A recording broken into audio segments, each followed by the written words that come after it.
हिमांशु, बिजनौर में न केवल गठबंधन और भारतीय जनता पार्टी के बीच का मुकाबला हम समझें, बल्कि ये समझें कि बहन मायावती ने बहुत ज्यादा गंभीरता से लेते हुए बिजनौर में अपना सब कुछ झोंका। अव्वल तो वो मुस्लिम प्रत्याशियों के साथ बड़ी संख्या में वहां पर उतरी हैं, दूसरा वो ये याद दिलाती हैं कि मैं यहां से जीतकर लोकसभा पहुंची थी, जब बीएसपी का गठन हुआ था उसके बाद लोकसभा चुनाव लड़कर बिजनौर से आई थी।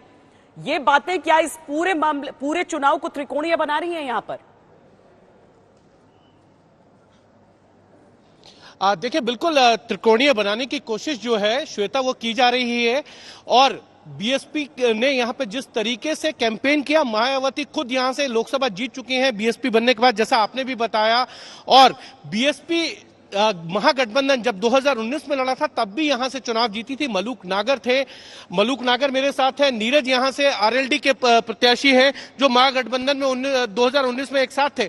तो मलूक जी, मायावती ने यह कहा कि वो बिजनौर की बेटी है यहां आकर, और उन्होंने कहा कि बिजनौर से ही वो सांसद बनी थी पहली बार, तो इसीलिए बीएसपी को यहां से जिताना।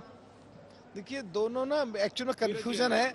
अलग अलग परिवेश के चुनाव हैं। जब कुमारी बहन मायावती जी यहाँ से सांसद बनी थी तो ये बिजनौर लोकसभा बिजनौर जनपद में थी, और 2009 में ये सीट सामान्य हुई है। और 3 जिले, मुजफ्फरनगर की 2 विधानसभा, मेरठ की 1 विधानसभा, 2 विधानसभा बिजनौर की पड़ती है। ये बिल्कुल अलग। बीएसपी को कितनी मिलेंगी? पिछली बार तो एक भी सीट नहीं मिली 8 में से। बीएसपी को 2006 का जो सर्वे था उसमें जिस तरह 40 सीट दिखा रहे थे और हमारी 200 कुछ आई थी, उसी इतिहास की दोबारा पुनरावृत्ति होगी और बहुत बहुत बड़ी पूरी यूपी में सीट जीत करके आएंगे।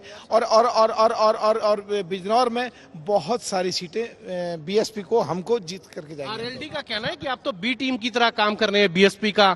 नीरज से सुबह मैं बात कर रहा था, उन्होंने कहा कि ना आपने कुछ किया और आप तो महागठबंधन छोड़ के भी चले गए, अब गठबंधन नहीं रह गया।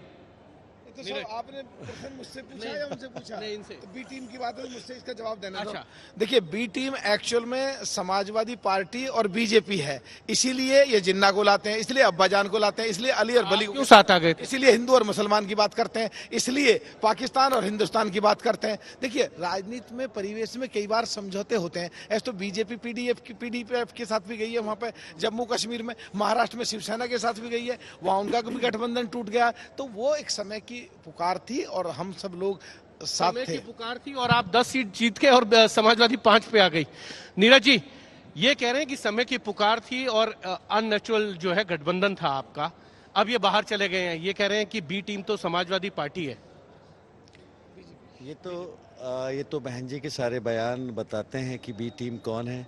बहन जी मीडिया के माध्यम से, इलेक्ट्रॉनिक और प्रिंट, वो कह चुकी हैं कि समाजवादी पार्टी की सरकार को रोकने के लिए अगर मुझे भाजपा को भी समर्थन देना पड़े तो मैं दूंगी। तो इसमें माननीय सांसद जी पार्टी से बंधे हुए, वो कुछ नहीं बोल पाएंगे। वो मीडिया में जो है, it is on the record. लेकिन मुद्दे क्या है नीरज? मुद्दे क्या है? मैं आपसे भी पूछूंगा, मुद्दे क्या? मुद्दा भाईचारा, मुद्दा विकास, मुद्दा भाईचारा, मुद्दा विकास, इंसाफ, इंसानियत, ईमानदारी, चिकित्सा, शिक्षा, रोजगार, महंगाई। ये है मुद्दे श्वेता। महंगाई, चिकित्सा, बेरोजगारी, ये सारे मुद्दे हैं और भाईचारे का एक मुद्दा है।